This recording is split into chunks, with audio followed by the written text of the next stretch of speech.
Good day. My name is B. Ganesh and I'm going to be talking about thought that is deliberate and deliberated. What do I mean by this? By this, I'm implying thought that is intentional or deliberate and conscious or deliberated. Let me elaborate on this a little further. Take a look at this picture. What do you see?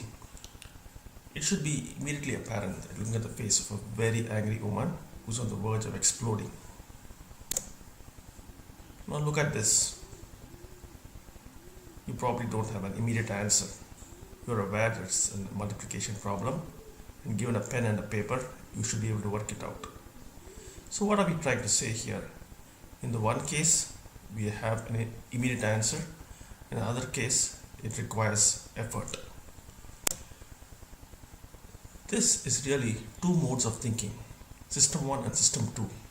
System 1 is intuitive and fast and is our evolutionary response to responding to events in our external environment. System 2 is methodical, slow, and requires real effort. This is actually written in this book, Thinking Fast and Slow, by the Nobel laureate Daniel Kahneman.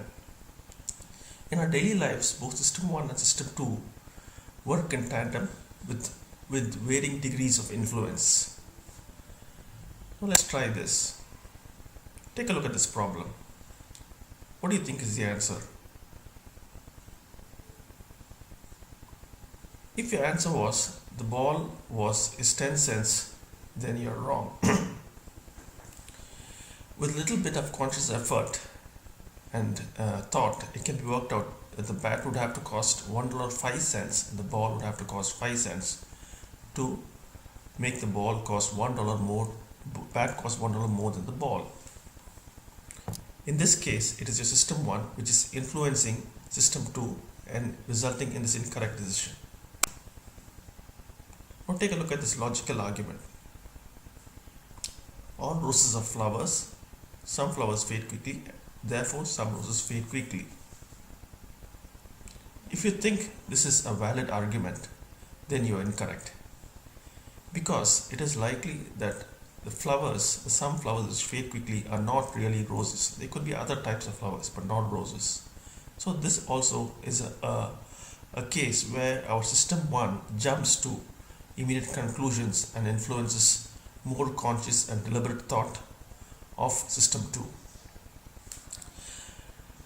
This presentation is not a review of this book. What I want to drive here is that we as human beings are lazy thinkers. We don't put in conscious effort into thinking, and we take the easiest way. We take the more comfortable route when we have to think. Let me give you two examples in our daily lives. This lazy thinking in action. There are two examples. One is which I call hitting the learning plateau, and the second is biases and opinions. What is hitting the learning plateau? Typically, whenever we are trying to learn something new, whether it's a new skill, whether you're trying to learn to paint, to draw, learn a musical instrument, or maybe even picking up a new role in our job, what happens is in the first 3 to 6 months, we have a steep learning curve where we have to work our System 2. And then, which is shown by this point over here.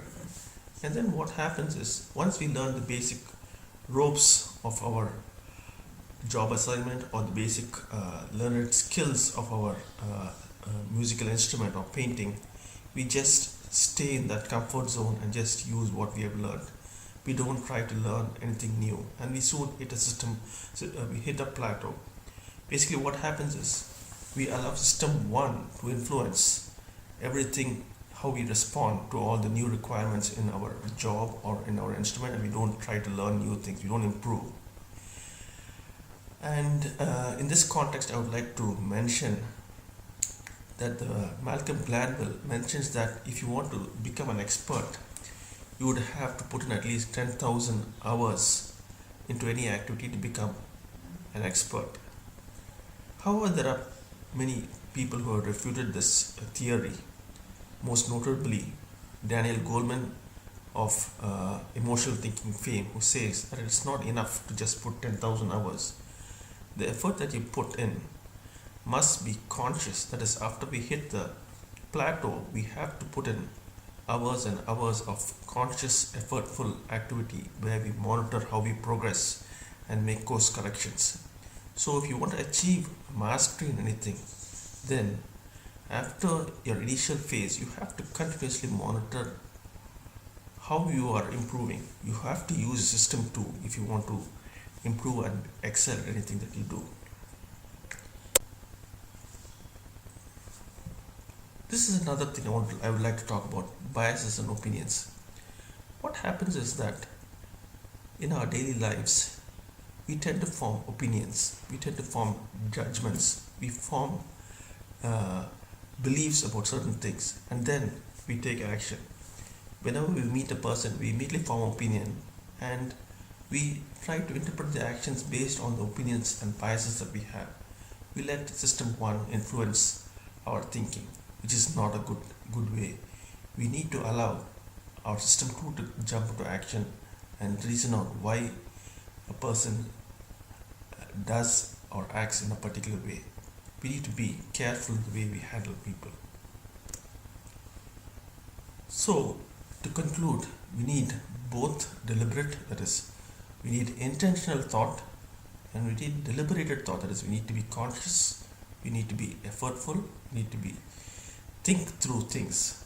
So, with that, and finally, thank you for listening.